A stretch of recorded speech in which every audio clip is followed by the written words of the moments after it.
All right, so today we're going to talk about Mark 1 mark traps. By no means this is a comprehensive guide. This is just some ideas to kind of get you started, and the more practice you do, the easier it's going to get, and you'll see some things from film, you'll come up with some things by yourself, and I think you will learn a lot just from going sailing. However, this is some kind of theory and some best practices that can get the ball rolling for you. So let's get to it. Alright, so first of all, we're going to learn a new term today, and that term is gapping. Now, gapping is slowing another boat down aggressively. For example, in certain scenarios in team racing, when you are the 5 or the 5th place boat, and you have an opponent in the 6th, the last place boat behind you, a lot of times people will say gap the 6th. And that means basically to do whatever you have to do to really slow them down and push them back deep in the race, creating a big gap between them and the rest of the fleet, making it very hard for the opponent to come get their teammate, and they have to slow your teammates down pretty substantially to help their teammate. So it's good in certain situations. It's definitely a skill you need to have. And Mark 1, to continue this, is a big red zone where it is very hard to defend yourself and where mark traps are extremely effective.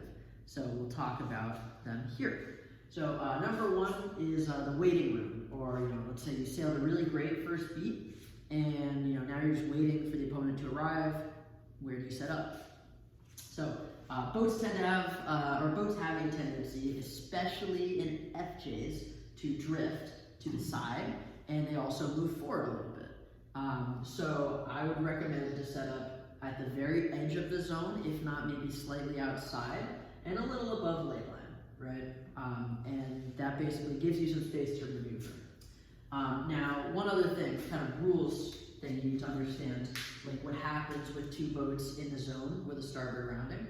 So, same tacks. So if it's same tacks, then the lured boat in space has rights, right? So 1 lured right, but inside boat has room to round the mark, right? So lured right, number 1, and then rule 18. Inside boat has room to round the mark. So what that basically means is when you go to round the mark, you can only take as much space as you need to go around the mark.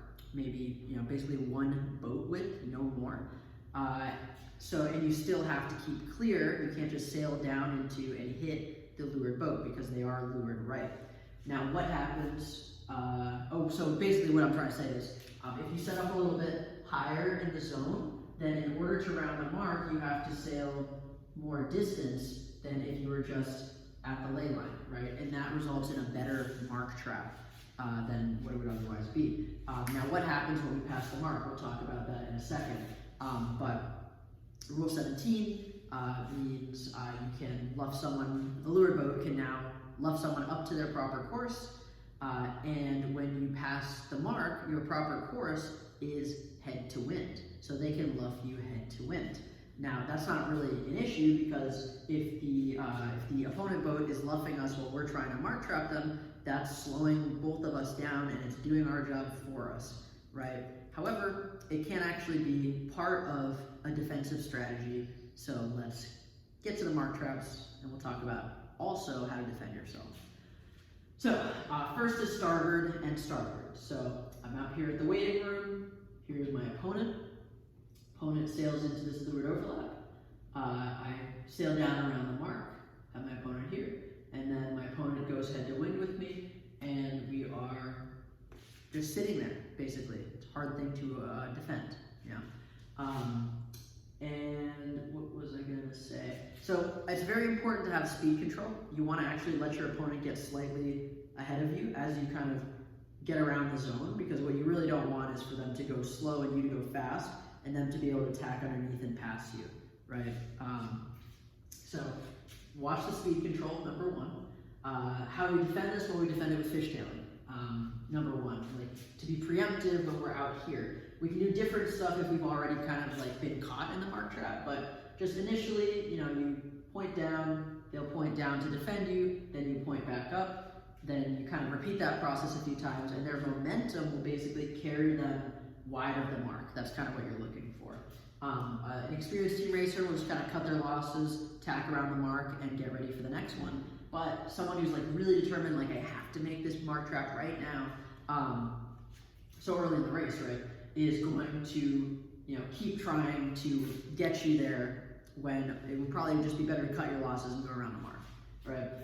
If they get wide of the mark, you are allowed to put your bow in that gap.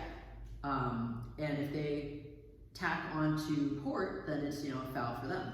So I wouldn't put your bow in when there's, you know, just a boat width of space, but if they get, you know, over a boat width wide of the mark, and you know, you kind of put your bow in there at a position where they can't hit you if they luff up, because if they luff up and they hit you and you took room you didn't have, that's a foul for you. But if you're a little bit more bow back and they're a little more bow forward, they think, oh, maybe I can make this cross, and they tack onto port and T-bone, then it's their foul, right? So these are just some notes for the starboard mark trap, and in a second we'll talk about what happens after you've already kind of been trapped, right?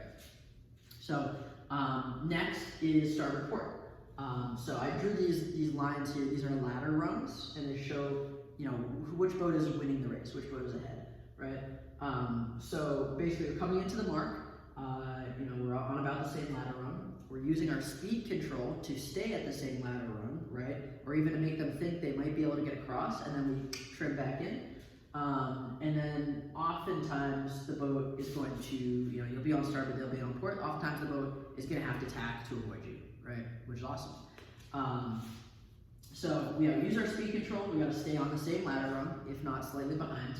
How do we defend this? Well, this is a great best practice for team racing. So write it down and remember it. Is you want to defend by overstanding the port lay line by 2 boat lengths, right? And what this does, and I drew a little diagram here, is it basically, the starter boat to set a Mark 1 mark trap on you has basically 2 options. They can chase you outside of the zone, or they can bear off and kind of come right at you. When you go to duck them, they have to get out of your way. And that's something we're going to talk about kind of later, but that's rule 16.2. And when you start, basically, when they bear off, on the upwind, if they bear off to try and hit you, as soon as you are pointing below them, they have to go back up. They can't continuously alter their course, basically.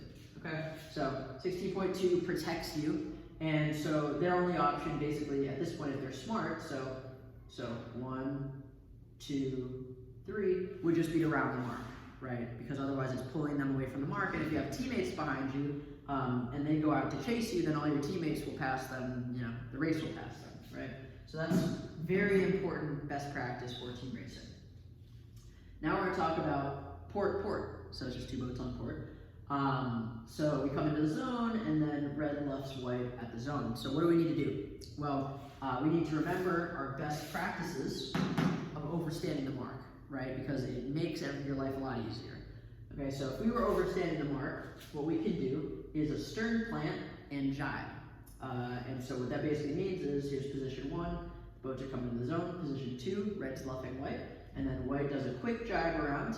And because they have this space, this margin from overstanding, they can actually squeeze that jibe out and, you know, be well on their way. The stern plant we do with weight back in the boat.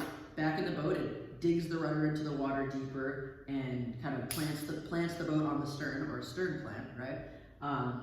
And we hike hard to windward. We're going to heel the boat to windward. We're going to luff the main, crank the jib. We're going to jibe. Then we're going to hike hard as the boat rounds up, right? A little bit, you know, hard steering. We're going to luff the jib, like have it a little loose with a tight main, and that's going to pop us right back up. And if we can do that and complete our jibe before they complete their tack, then they have tacked into an overlap, and now we have luffing rights on them, and we can actually slow them. Right, so that's pretty cool. Now, when in doubt, foul and spin out. fun best on port. Okay.